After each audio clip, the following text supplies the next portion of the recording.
Pues hoy vamos a hablar de un pasaje que todos lo han oído, pero yo quiero como profundizar en él. Lucas 16, y es el pasaje de el hombre rico y Lázaro. Lucas 16, 19. Y Lucas 16, 19 dice así: había un hombre rico que se vestía de púrpura y de lino fino y hacía cada día banquete con esplendidez.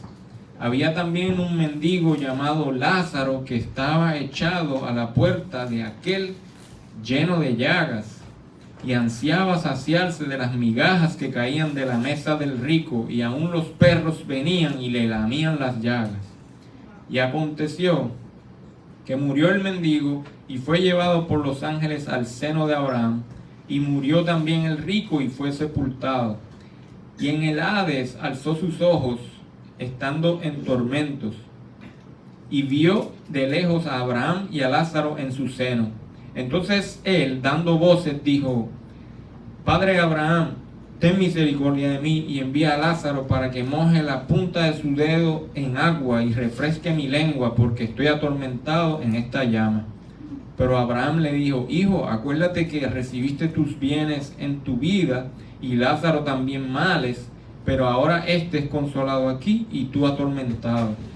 Además de todo esto, una gran cima está puesta entre nosotros y vosotros, de manera que los que quisieren pasar de aquí a vosotros no pueden, ni de allá para acá. Entonces le dijo: te ruego pues, Padre, que le envíes a la casa de mi padre, porque tengo 5 hermanos, para que les testifique, a fin de que vengan ellos de que no vengan ellos a estar en este lugar de tormento. Y Abraham le dijo: a Moisés y a los profetas tienen, óiganlos. Él entonces dijo: no, padre Abraham, pero si alguno fuere a ellos de los muertos, ¿verdad?, de entre los muertos, se arrepentirán. Pero Abraham le dijo: si no oyen a Moisés y a los profetas, tampoco se persuadirán, aunque alguno se levantare de los muertos. Ese Lázaro, me acuerdo ahora que es el que hay personas que lo llevan aquí como un amuleto ahí bien grandote de oro, porque y los perritos salen abajo, ¿verdad? Porque se nos lamentablemente le han vendido la idea, ¿no?, de que quizás ese Lázaro está ahí en un lugar privilegiado y puede pedir por ellos, ¿verdad? Pero nosotros sabemos que hay solo un mediador entre Dios y los hombres, ¿verdad?, sin quitarle mérito a quien fuera Lázaro. Este relato tiene mucha información aquí doctrinal importante. Es interesante que ese relato solo está en el Evangelio de Lucas, así como el de la mujer samaritana solo está en el de Juan, ¿verdad? Hay unas cositas que son únicas, y este solo está en Lucas, pero está prácticamente en todos los manuscritos. ¿Y a qué me refiero? Antes no había imprenta, así que había que copiar la Biblia a mano, ¿verdad? Y a veces, pues si alguien tenía una Biblia y se le perdió la última página, pues quizá el que la copiaba no copió la última página, ¿verdad? Eso eran casos bien aislados, porque el pueblo judío tenía personas dedicadas a copiar la Biblia, que se llamaban los escribas. Pero por alguna razón a veces se perdía aquí una frasecita aquí y allá. Eso pasa, por ejemplo, con el Evangelio de Marcos. Hay manuscritos que no tienen la última parte del Evangelio de Marcos, que dice: vayan y echen fuera demonios, y si toman cosas mortíferas, ¿verdad? Y las Biblias de estudio lo dicen. Mira, esto no está en algunos de los manuscritos. Hay otras frases que no están en nuestra Biblia del final de Marcos, que unos manuscritos tienen extra, unas palabras extra que no están en la Reina Valera. Mira qué interesante. Pero esta historia está en todo, y es Jesús diciéndola, ¿no? Hay grupos que enseñan que esta historia no es real. ¿Sabían eso? No. Dicen que es una fábula. ¿verdad? Y yo le voy a dar unas cosas que vi en las páginas, por ejemplo, de los testigos de Jehová, en la página de internet, que ellos tienen eso bien cargado de información.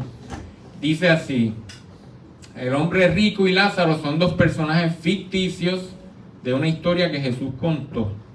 Estos hombres representaron dos grupos de personas: los orgullosos líderes religiosos judíos de la época y las personas humildes y sinceras que aceptaron el mensaje de Jesús. ¿Es una historia real? No, dicen ellos, ¿verdad? Es una parábola, un relato que Jesús contó para enseñar algo. Hay expertos que reconocen que no es una historia real. Entonces me da gracia porque dice aquí, la Biblia de Jerusalén, que es católica, dice en una nota que es una historia parábola sin relación alguna con la historia. Y me da gracia porque los testigos de Jehová le dan duro a los católicos. Y verdad, con razón por lo de las imágenes. Pero entonces utilizan la Biblia de Jerusalén para justificar que esto no es... ¿verdad? Entonces, increíble. ¿Quería Jesús enseñar algo sobre la vida después de la muerte? ¿Quiso decir que algunas personas sufren el infierno y que Abraham y Lázaro estaban en el cielo? No. Hay varias razones que lo demuestran. Entonces dice, se van 100 científicos y dice, si el hombre rico estuviera quemándose en ese lugar de tormento literal, ¿el fuego no evaporaría el agua de la punta del dedo de Lázaro? Y aun si no se evaporara, ¿podría una sola gota de agua aliviar al hombre rico si realmente estuviera rodeado de fuego? ¿Verdad? Entonces se fueron bien técnicos, pero eso está en la página oficial de los testigos. Y también tengo la página de los adventistas, por ejemplo. Dice, lamentablemente, masas populares de Israel, mientras que profesaban fe en Dios, no fundamentaban sus creencias exclusivamente en las Sagradas Escrituras, sino también en las movedizas arenas del terreno de las filosofías humanas. Está diciendo que pues, los israelitas usaban otros libros que no era la Biblia, ¿no? Así Jesús usó un contexto supersticioso y especulativo del pueblo como puente, a fin de confrontar su error con la verdad bíblica y encaminarlos a la ley y a los profetas. ¿Okay? Entonces, ambos grupos utilizan pasajes de la Biblia para apoyar su doctrina. Dicen por ahí que uno puede usar pasajes de la Biblia aislados para demostrar lo que le dé la gana. Y los coges de aquí y de allá, fuera de contexto. Y por ejemplo en Eclesiastés 9:5 hay una frase que dice, los muertos nada saben. Dando a entender, estos grupos piensan que cuando uno muere es como si muriera una cucaracha. No sale nada de ti, el cuerpo es totalmente biológico para estos grupos. Eso es lo que ellos piensan. Y ellos piensan que en el futuro, en el juicio final, cuando Dios resucite, Él va como que a volver a ponerte a ti tus recuerdos, ¿verdad? Va a hacer un cuerpo nuevo con tus recuerdos, ¿verdad? Y eso es lo que ellos creen. Pero esas explicaciones yo las veo y son el problema que ocurre cuando yo trato de estudiar un pasaje con un prejuicio. Cuando ya yo tengo una predisposición a algo, yo voy a hacer que el pasaje diga lo que yo quiera y me invento ese tipo de argumentos, ¿no?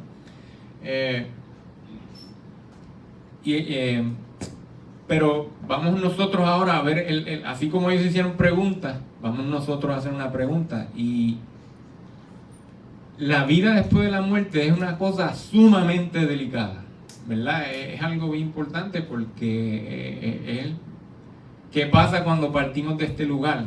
Y uno dice, wow, Jesús se hubiera tirado la maroma, como decimos acá, de usar una historia ficticia para un tema tan delicado como lo es la vida después de la muerte. O sea, de verdad que eso hubiera sido terrible de Jesús, ¿no? Otra cosa importante, cuando Jesús sí hacía historias, ¿verdad? Parábolas, pero él decía, había un mayordomo en una ciudad, o había un juez, o había una viuda, ¿verdad? Dando a entender, es como, miren este caso, que muy bien pudieron haber sido casos reales, ¿verdad? Pero pudieron haber sido hipotéticos. Pero este pasaje, esta historia de Jesús, es la única de todas las que él dijo que tiene nombres propios. ¿Okay? Él nunca dijo, había un juez llamado Carlitos en una ciudad tal. No. Pero aquí él dijo, había un mendigo llamado Lázaro. Cuando tú usas un nombre propio, ¿verdad? Él lo está pasando a otro nivel. Y no solo Lázaro, habla de Abraham, que es un personaje histórico. Y él está poniendo palabras en la boca de Abraham. Entonces, si esto no ocurrió, Jesús está mintiendo, ¿verdad? Es como yo decir ahora que poner palabras en la boca de George Washington, cosas que él no dijo. Pues yo soy un mentiroso y Jesús es santo. Entonces ya con esas dos cosas nos demuestran que esto fue una historia. Jesús estaba contando algo real, ¿no? Que en su sabiduría él conocía. Jesús no hacía parábolas de cosas irreales o fábulas con animales como la tortuga y la liebre y esas cosas, ¿no? Él hacía siempre historias de cosas reales, de la vida real. ¿Okay? Entonces, por eso es importante también estudiar la Biblia como un todo y crear doctrina siempre como un todo, no con pasajes aislados. Y para no podemos estar aquí un montón de tiempo hablando de este tema de justificar la vida después de la muerte, la vida consciente, pero vamos a buscar uno o dos. 2 Corintios 5.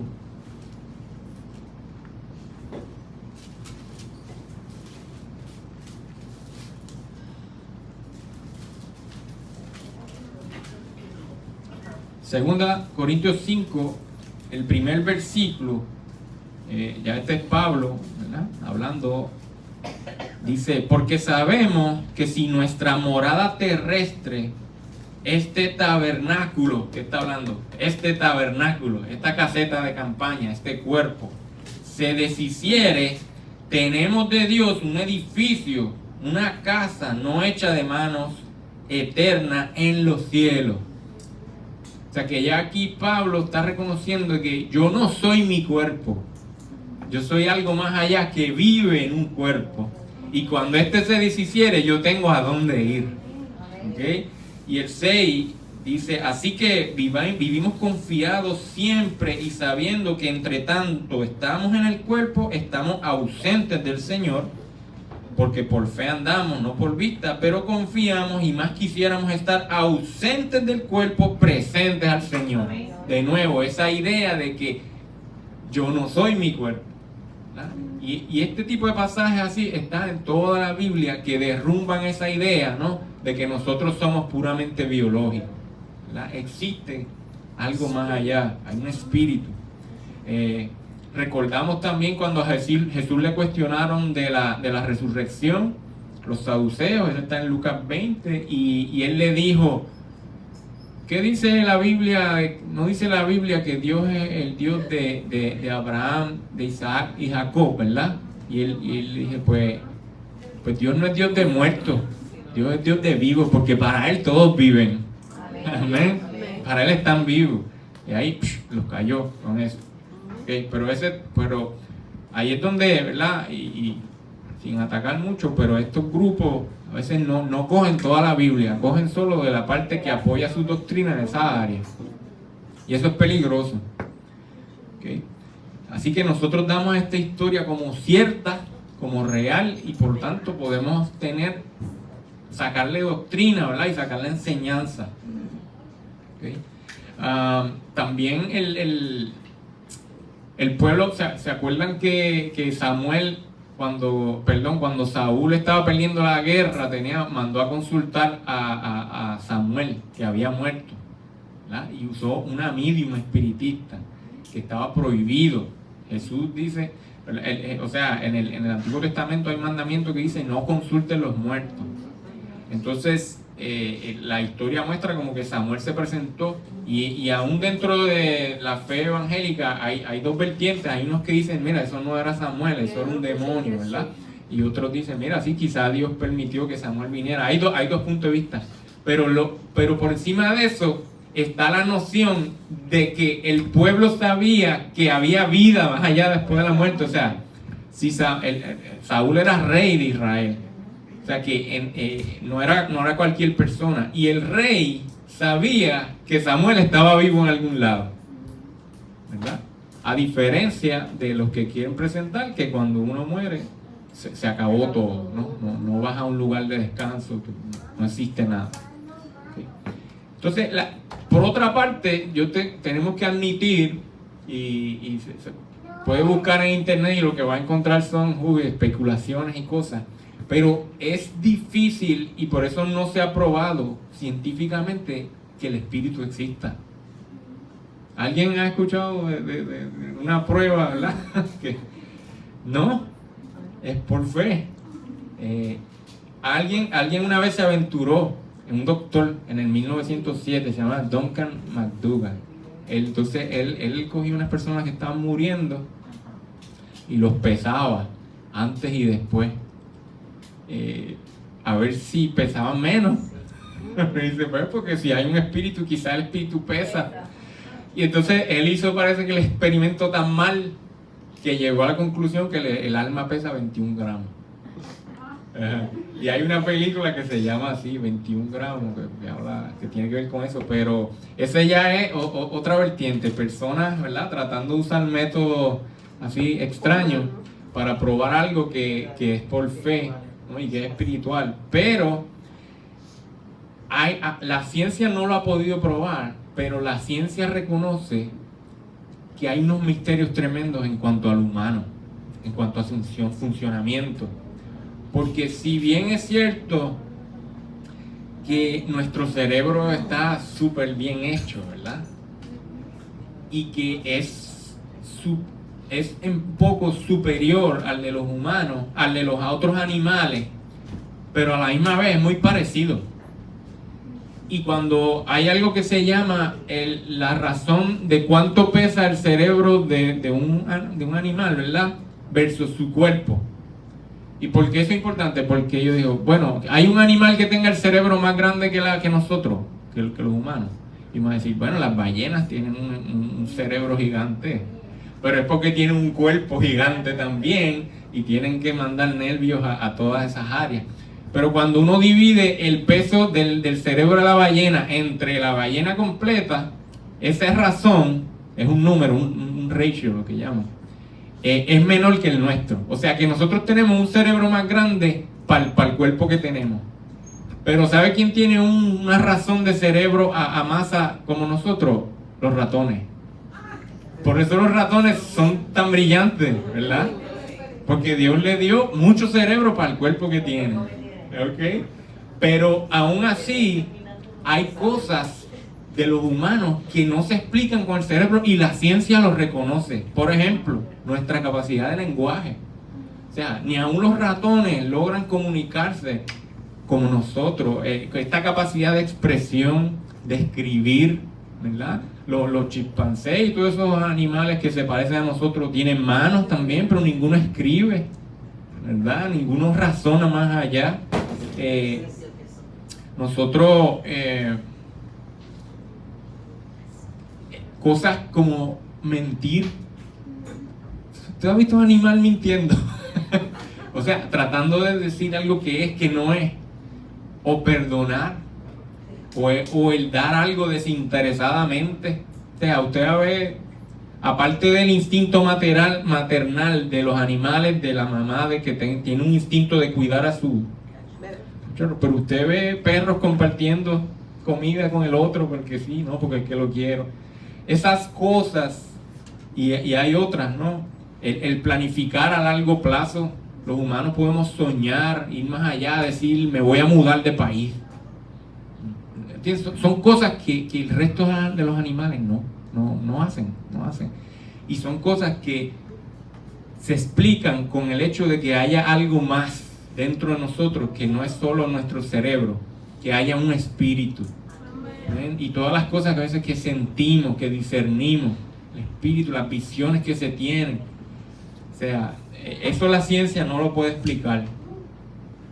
Y nosotros creemos, por tanto, que cuando en el vientre de su mamá ocurrió ese milagro de la gestación, ¿verdad?, que hubo un nuevo ser, Dios sopla aliento de vida ahí, como sopló en Adán y en Eva, ¿de acuerdo? Y puso algo de él, aliento, ruaj, que llaman en hebreo, ruaj, lo pone ahí. Y que desde ese momento el humano es un ser especial con espíritu, ¿verdad? No se dice en la Biblia que Dios jala un espíritu de un inventario de espíritu que Él tiene allá, no, es como si surgiera ahí, nuevo. ¿Ven? Por lo tanto, y ese espíritu es el verdadero tú, el que decía Pablo, que habita en un tabernáculo y que él anhela estar presente en espíritu al Señor. ¿Ven? Como decía ahí, 2 Corintios. Entonces, esta historia nos confirma ese hecho de que hay vida luego de que este tabernáculo muere, ¿no? Y no solo vida, hay vida consciente, porque estas personas se les ve ahí hablando y expresando ideas, ¿no? Hay lo primero que empieza diciendo la historia es que al morir Lázaro fue llevado por ángeles. Entonces eso es un paréntesis y una enseñanza que está ahí. Los ángeles son reales, ¿verdad? El Señor le da funciones. El Señor tiene todo un ejército de estos seres angelicales y Él le da funciones a cada uno. Y mire que como están en las películas, ¿no? Que tan pronto la persona muere, los pueden ver. Aquí con estos ojos físicos no los vemos, pero es muy probable que haya ángeles aquí. Es muy probable, ¿no? Y quién sabe todas las cosas que los ángeles hacen por nosotros, que nosotros no sabemos. Porque los ángeles, esos seres espirituales, tienen la capacidad de influir en lo físico.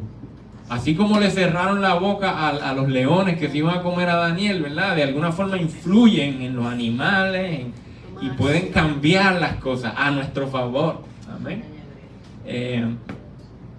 Así que cuando salimos de este tabernáculo y nuestro espíritu queda libre, podemos verlo con los ojos espirituales. Entonces Lázaro fue llevado por esos seres al seno de Abraham, ¿no? Entonces, ¿dónde era ese lugar donde estaba Lázaro y donde estaba el hombre rico? Cuando usted lee el Antiguo Testamento, para los hebreos, ¿verdad? Y Moisés y todos los que recibieron revelación del Señor para hacer las escrituras, cuando el espíritu salía del hombre, iba a un lugar llamado, ellos le llamaban el Seol. ¿Okay? Sheol. A veces se usa un sinónimo de esa palabra como sinónimo Abadón. Quizás lo han oído por ahí en un salmo, Abadón.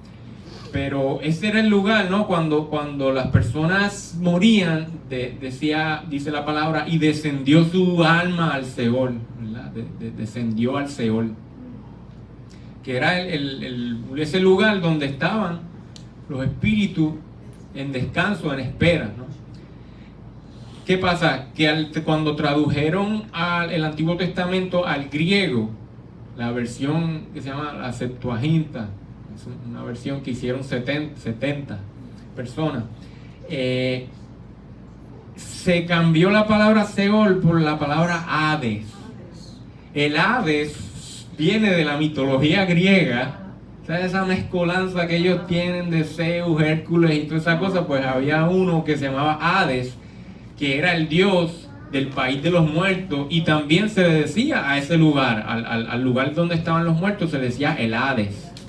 Entonces cuando traducen la palabra, la Biblia, el Antiguo Testamento, donde decía Seol, pusieron Hades, que es un concepto más griego. Y los que escribieron el Nuevo Testamento ya en griego, pues usaron también Hades para referirse a ese lugar donde estaban los espíritus de los muertos. Y a veces hasta como que se personifica. Ustedes ven en Apocalipsis que dice que la muerte y el Hades serán lanzados al lago de fuego. O sea, como que se le da una personificación a la muerte y a ese lugar donde están los muertos. Son figuras literarias, ¿no? Jesús también, ¿verdad? Utilizó en este pasaje, pues cuando Jesús enseñó, se dice que a veces Jesús hablaba arameo probablemente, ¿verdad? Pero el griego era como lo que es el inglés de hoy día, ¿no?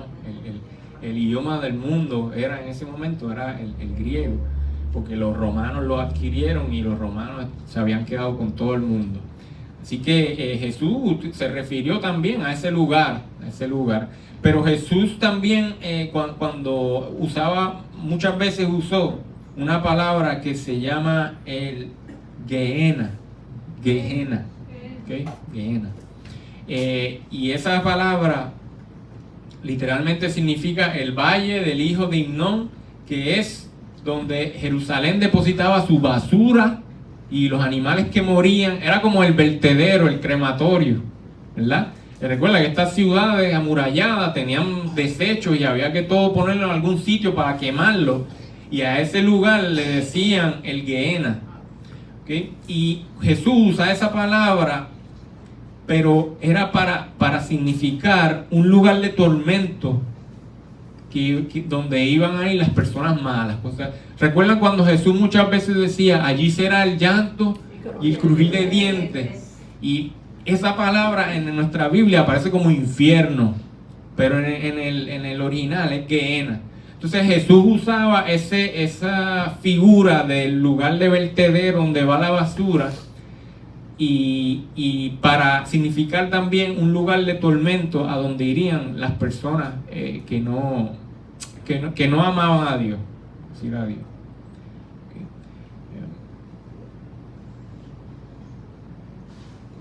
Si es el mismo lugar, si el Gehenna es lo mismo que el Hades, pues de eso hay diferentes opiniones, ¿no? Pero lo que importa aquí es que saber que nuestros espíritus van a ir a algún sitio. O sea, que nosotros vamos a seguir existiendo. Porque dice la palabra que las cosas que no se ven son eternas. Las que se ven son temporeras, pero las que no se ven son eternas. Y esa es la verdad que debemos transmitir, ¿no? Que nosotros somos un ser espiritual que tiene eternidad. Amén. Y es importante decidir dónde vamos a pasar esa eternidad. Entonces, el otro lugar que se menciona ahí es el seno de Abraham. Esa palabra no se encuentra, esa frasecita no se encuentra en el Antiguo Testamento así, literalmente, pero en la cultura hebrea y en los estudios de los rabinos, se había llegado como al consenso de que las almas iban, quizá usaron a Abraham porque le llaman el padre de la fe, ¿verdad? Era el que le dio origen a la nación hebrea, porque Dios hizo un pacto y ellos pues asociaron, cuando nosotros partamos de este cuerpo vamos a estar donde está Abraham. Pero no solo está Abraham allí, antes que él estaba Adán, estaba Noé, ¿verdad? Había otra gente de Churin, buena gente que conocemos. Es ese lugar, ¿no? Pero ellos le llamaron el seno de Abraham, el seno dando a entender como o sea, acogido, ¿no? El pecho. Entonces vemos que en ese lugar Hades, ¿no? donde están los espíritus de los muertos, hay una separación. Hay un sitio de tormento donde fue el hombre rico, y hay un sitio de descanso junto con los otros que murieron confiando en el Señor. Y dice ahí que hay una cima, pero no es cima con C, no es una montaña, ¿no? Es con S, es un abismo, es como una separación. ¿Okay? Y decía ahí Abraham que yo puedo saber que ustedes están ahí, pero yo no puedo ir ahí. Mira qué interesante, hay una separación y no pueden ustedes venir de allá acá ni de aquí a allá, dando a entender que donde uno va a pasar esa eternidad hay que decidirlo en vida. Importante. Hay una doctrina, ¿verdad? Porque usted me va a preguntar, ¿y ese lugar todavía existe, el seno de Abraham? Pues quizá existe. Estos son temas profundos. Yo no me puedo categóricamente decir aquí, no, ese ya no existe. Quizá existe. Lo que pasa es que hay una doctrina que se ha llegado como a un consenso entre los evangélicos, de que al Jesús completar su obra expiatoria, o sea que perdonó finalmente hizo justos a los espíritus que habían puesto su fe en Dios, Él se llevó a esa gente que estaba en el seno de Abraham al paraíso con Él, ¿verdad? Y eso está en Efesios, el pasaje que más se usa es Efesios 4:8.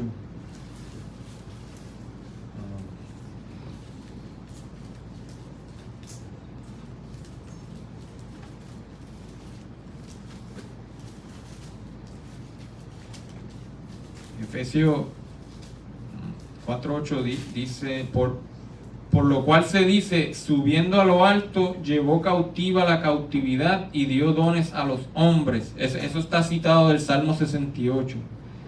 Y eso de que subió, ¿qué es? Sino que también había descendido primero a las partes más bajas de la tierra. El que descendió es el mismo que también subió por encima de todos los cielos para llenarlo todo.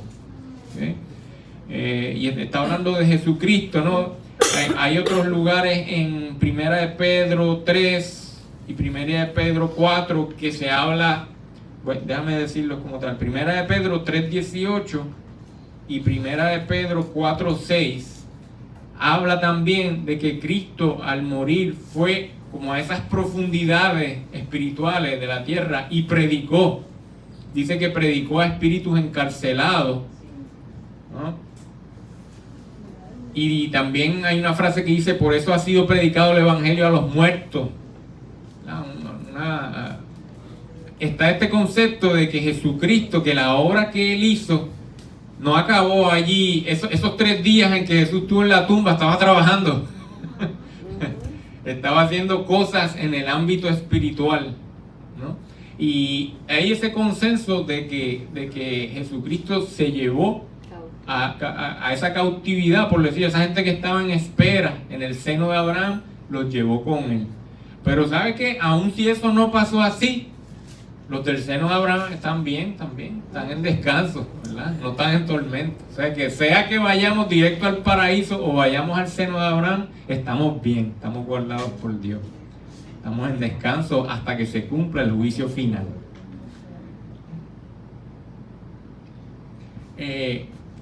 Hay que ver que este pasaje, aunque es real, un pasaje real, no deja de tener estas analogías que hace la palabra para que logremos entender una cosa que es invisible, porque el mundo espiritual no se ve con estos ojitos, que logramos entenderlo.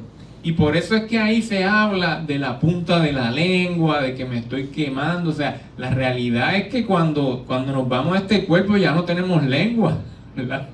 Por lo menos lengua física, ¿no? Pero sin embargo la palabra usa esas analogías. Es como cuando la Biblia dice que el Señor te cubrirá bajo sus plumas, estarás bajo la sombra de sus alas y sus plumas se cubrirán. ¿Realmente Dios tiene plumas? No, es una analogía de que Dios protege como un ave, cuida a sus polluelos, ¿no? Y por eso, pues así mismo, para que nosotros logremos entender lo que pasó aquí cuando murió Lázaro y cuando murió el hombre rico, pues se nos dan estas analogías, ¿no? De que el hombre rico sentía que se estaba quemando. Es un lugar donde no estaba bien, hay sufrimiento, ¿no? Porque hay castigo, la presencia de Dios no está allí. Y él habla de que pues me estoy quemando y la punta de la lengua, ¿no? Estaba en fuego. Y él quería que la mojaran, ¿no? Pero es una analogía, ¿no? Es una forma de Dios presentarnos cómo van a ser las cosas allí con los conceptos que nosotros sabemos, que es el cuerpo físico. Entonces, los testigos, ¿verdad? Hablaron se fueron científicos, se iba a evaporar el agua, si trataba de mojar la punta de la lengua. Pero yo decía, ¿por qué si se está quemando completo en fuego, por qué habla de la lengua? ¿Verdad? Y me vino a la mente ese pasaje de Santiago 3:6. Vamos a buscarlo.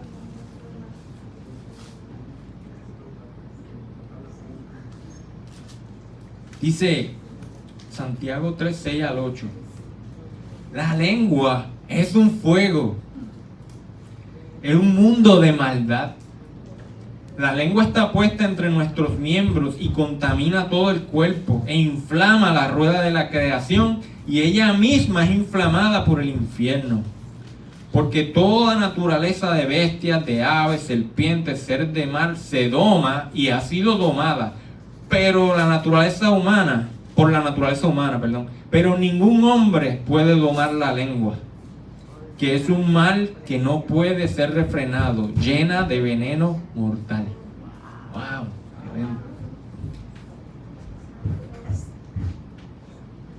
Y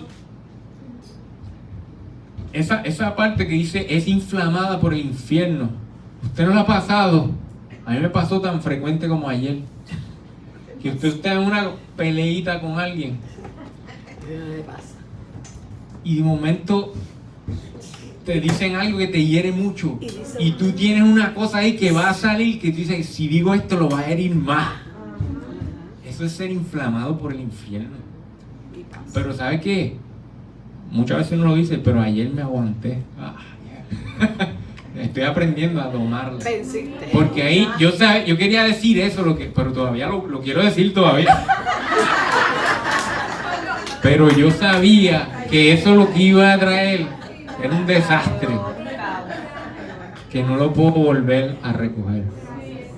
Y gracias al Señor que ahí el Espíritu venció. Pero de eso se trata, de esa inflamación infernal. Porque como dije ahorita, el humano tiene una capacidad de comunicación increíble, a diferencia de los demás animales. Y eso es bueno y es malo. Es algo que nos hace igual a Dios, porque Dios da palabra. Y esa parte que nos hace igual a Dios puede usarse para bendecir grandemente y para hacer milagros. Y es buena. Pero el infierno, ¿verdad? Y el mundo de las tinieblas sabe que también por ahí se puede meter y puede lastimar con las palabras, inflamarla. Entonces, yo pensaba, quizás el hombre rico hace referencia a que su lengua está en fuego.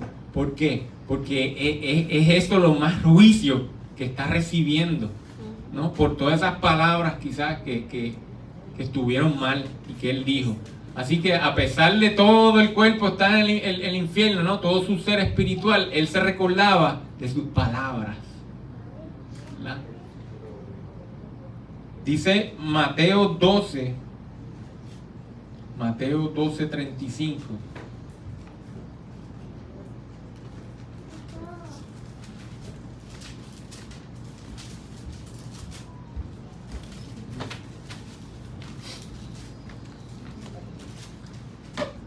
Dice, el hombre bueno del buen tesoro del corazón saca buenas cosas.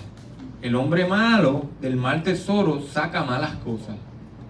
Mas yo digo que toda palabra ociosa que hablen los hombres, de ella darán cuenta en el día del juicio. Porque por tus palabras serás justificado y por tus palabras serás condenado. Wow. O sea que nuestro destino en la eternidad, gran parte tiene que ver con nuestro corazón, que para mí es sinónimo de la mente, de esos razonamientos, de esa mezcolanza nuestra y de nuestras palabras. Esa es la clave de su vida. Dice que con el corazón se cree para justicia, con la boca se confiesa para salvación. Esas son dos cosas esenciales de su vida, que si están bien, toda su vida va a estar bien. Los pensamientos del corazón y las palabras de su boca. ¿Okay? Entonces, aquí vemos que el hombre rico hace referencia a ese ardor que él sentía en su lengua figurativa, ¿no? En su lengua metafórica, porque está muerto. Pero le hacía recuerdo de todas las cosas malas que él dijo, que como dice ahí, seremos juzgados por eso. Y vemos ahí que en ese lugar también se puede tener remordimiento. De hecho, Jesús lo dijo muchas veces, el lloro y crujir de dientes. O sea, es un lugar donde hay recuerdo del mal que hicimos, ¿verdad? De las oportunidades perdidas. Es importante reflexionar en eso.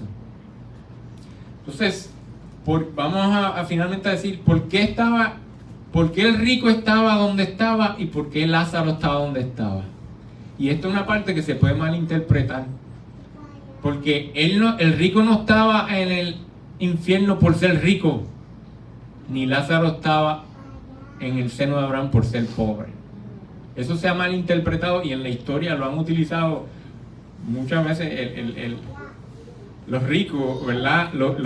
Cuando la iglesia se mezcló con el gobierno, una cosa bien fea, ¿verdad? En la Edad Media, los que estaban en poder les gustaba decir a los pobres, mira, pero tú estás mejor que yo, porque mira dónde va Lázaro.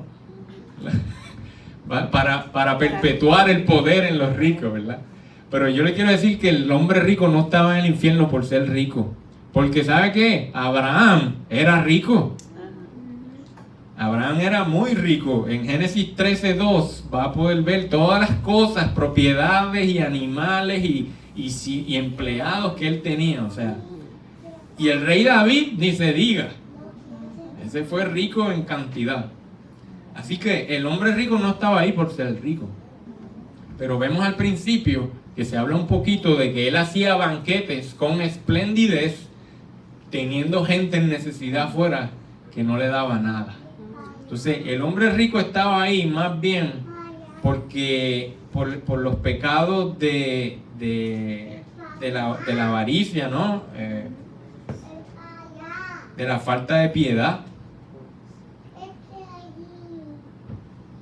falta de misericordia, vanidad de la vida.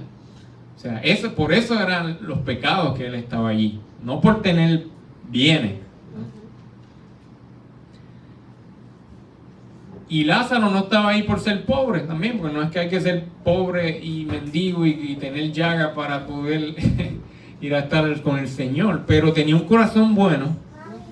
Había caído en esa situación de necesidad por alguna razón, pero su corazón era un corazón que amaba a Dios. Entonces, hay dos formas de vivir la vida, ¿verdad? Hay dos formas. Algo importante, si Jesús está haciendo esta historia, todavía no existía esa frase de como tal, has aceptado a Jesús en tu corazón, ¿verdad? Porque nosotros solemos decir, ¿quién está en el infierno? El que no ha aceptado a Jesús como Salvador, ¿verdad? Pero es que Jesús está contando eso, él no había todavía ni estado en la cruz. O sea que Lázaro no había hecho una profesión de fe así finalmente, pero formalmente, perdón. Pero hay dos formas de vivir la vida. Hay una que es pensando, no hay un creador, el mundo se hizo solo o yo me hice solo, no hay un creador, yo no necesito por tanto de ese creador. Lo que yo tengo es porque yo me lo gané y yo lo trabajé. No me tengo que arrepentir de nada y no soy culpable. Esa es una forma de ver el mundo. Lamentablemente mucha gente lo ve así. Dios no existe, yo aquí hay que cambiar por su respeto, yo lo que tengo es porque lo trabajé, yo no me tengo que arrepentir, yo viví la vida a mi manera. Esa es una forma y esa es la forma que Dios condena. Porque lamentablemente no te puede ayudar porque tú no quieres ayuda. Para él ni siquiera Dios existe. Yo entiendo que el hombre rico, esa era su forma de vida. Entonces hay otra forma de vida que es reconocer, mira, este universo alguien lo hizo, mi cuerpo es perfecto, alguien tuvo que haber hecho esto. Yo sé que hago cosas malas y que merezco castigo y que necesito la gracia de ese creador para estar bien. Esa es otra forma de vivir. Y a esas personas Dios se encarga del que el que muera con la segunda actitud, Él se encarga de redimirlo. ¿Ven? Por eso Lázaro fue allí a ese lugar, porque había habido una vida puesta con la esperanza en su creador, en Dios. Para Lázaro ser justificado necesita el sacrificio de Cristo como quiera, ¿verdad? Ya él después allá se habrá enterado de eso, ¿verdad? Hoy día pues ya tenemos la revelación de ese sacrificio de Jesucristo y por lo tanto es nuestra responsabilidad que si lo conocemos en vida, pues aceptarlo en vida. Amén. Amén. Esto es otro tema que hay sus discrepancias, pero una tribu que esté allá en un lugar que nunca ha oído de Jesucristo, ¿verdad? Pero una persona que en su creencia busca a ese creador, puede haber redención para él, ¿verdad? Si nunca recibió de Jesucristo en vida. Pero eso es un tema también complicado. Pero yo creo que lo más importante es la forma en que vivo la vida. Una o otra. ¿Necesito de un Salvador o no necesito de un Salvador? No necesito arrepentirme. Así que ahí están esos dos lugares para cada actitud. Un lugar de descanso redimido por el Creador, y un lugar de tormento. Aleluya, Dios. Vemos aquí también que el rico hace memoria de sus hermanos. Dice, yo tengo 5 hermanos. Oye, puede enviar a Lázaro para que les predique. Eso me da a entender que él conocía de Dios. Él conocía de la palabra. Y uno dice, pero si conocía de la ley y de Moisés y de la palabra, ¿por qué no la obedeció en vida? ¿Verdad? Pero ahora, sabiendo dónde está, dice, ¿puede enviar a que le hables a mi familia para que ellos no vengan a estar aquí? Y esa parte, ¿no? De que él tenía conocimiento de las cosas de Dios, pero se dejó engañar por los placeres, por las vanidades, y no tomó una decisión de arrepentimiento. ¿Okay? Muchas personas, lo traigo por el hecho de que cuando uno analiza, las personas no siguen a Dios muchas veces no es porque no crean en Él, es porque saben que si buscan van a encontrar y no quieren tener que vivir una vida de dar cuenta. ¿Okay? Muchas personas dicen ser ateas, no es porque han hecho un estudio profundo de la Biblia, de las religiones, y han llegado a la conclusión, mira, sí, yo he llegado a la conclusión de que Dios no existe. Muchos no, muchos es que simplemente les es más conveniente vivir sin reglas. Pero no es correcto, ¿verdad? No es responsable. La gente no se convierte por falta de evidencia, es por un corazón endurecido. ¿Okay? Así como dijimos que no hay una evidencia muy explícita de que el espíritu, de que exista el espíritu, asimismo no hay necesariamente una evidencia explícita de que Dios exista, pero está la creación, como dice Romanos. Dice, su poder se ve claramente, y su poder y su deidad se ven claramente visibles por las cosas creadas. ¿Entiendes? Estamos siendo bien... y yo pasé por eso, yo pasé por ese proceso, porque yo también llegué a dudar de la existencia de Dios, porque no me hablaba y yo quería que Él me hablara, y llegué a esa lucha con Dios, pero tuve que rendirme al evaluar realmente la creación y la creación de nuestro cuerpo y de nuestro sistema. Yo no, me estoy engañando a mí mismo. Necesito más fe para creer que no existe Dios. ¿Okay? Porque esto está muy perfecto. Así que no es necesariamente por falta de evidencia que la gente no rinde su corazón a Dios, es porque pues, es la maldad del humano, es el corazón duro, es el querer hacer las cosas a mi manera, es el querer seguir disfrutando de los placeres sin tener que dar cuenta, ¿no? Y eso es lo que Dios está pendiente. Y uno dice, wow, Dios, pero ¿no sería mejor que tu existencia, de que el hecho de que tú seas real, fuera como que 100% explícito? Que nadie pudiera decir que Dios no existe.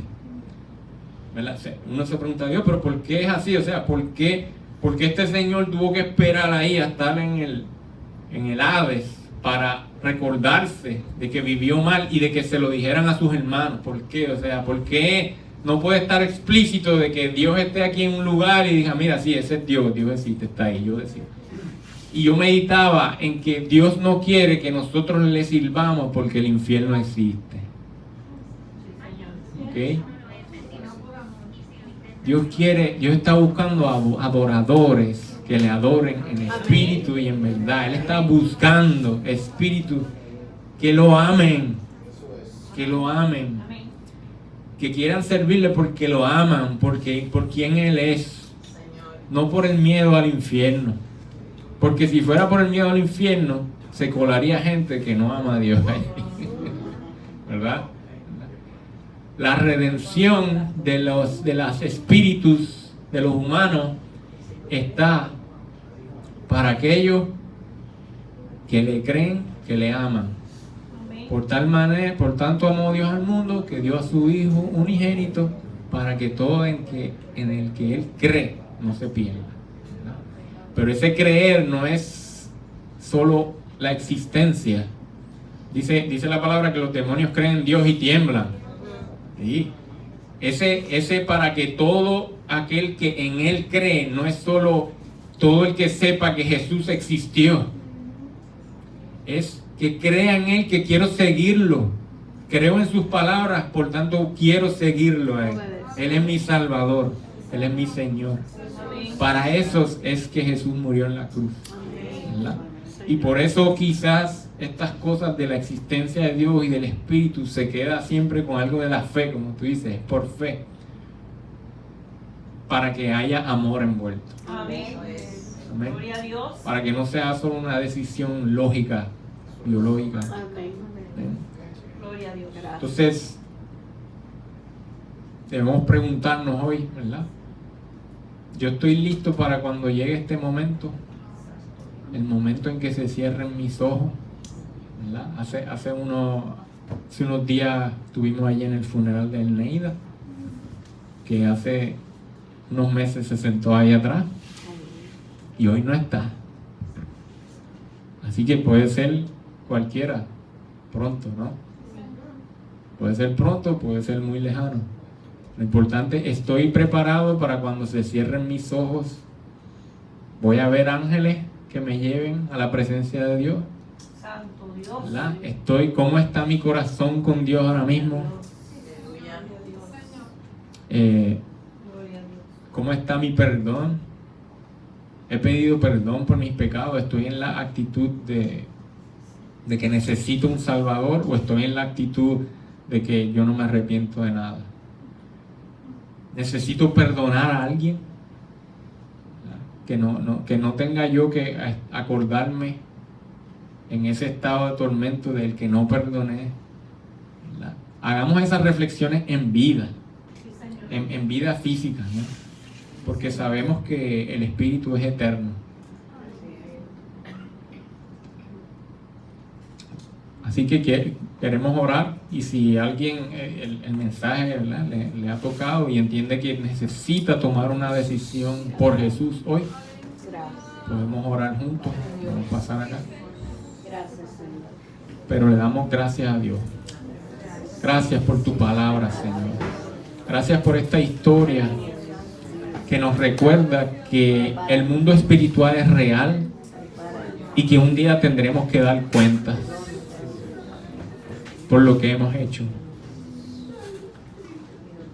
Estamos aquí todavía, hay tiempo de tomar decisiones. Gracias porque esta palabra llegó a nosotros a tiempo aquí y podemos decidir. Y sabemos, Dios, que no tenemos los méritos ante ti para ser salvos. Necesitamos de tu perdón y de tu gracia, Padre. Solo podemos traer un corazón contrito y humillado, que sabemos que tú nos rechazas. Gracias por ese perdón, Señor. Ayúdanos a reflexionar aquí en vida, Dios. Si hay alguien a quien yo le deba mi perdón, Dios, o necesite su perdón, danos el valor para hacer esas llamadas hoy o esas visitas en esta semana. Queremos estar en paz con todos los hombres, como manda tu palabra, en cuanto sea posible. Dios mío, exaltamos tu nombre, Padre, y permítenos llevar este mensaje también a otros que quizá no lo conocen y necesitan tomar decisión por ti ahora, Padre, para que sus vidas sean transformadas. Exaltamos tu nombre, Dios, y te damos gloria en el nombre de Jesús. Amén. Amén. Bendiciones, hermano.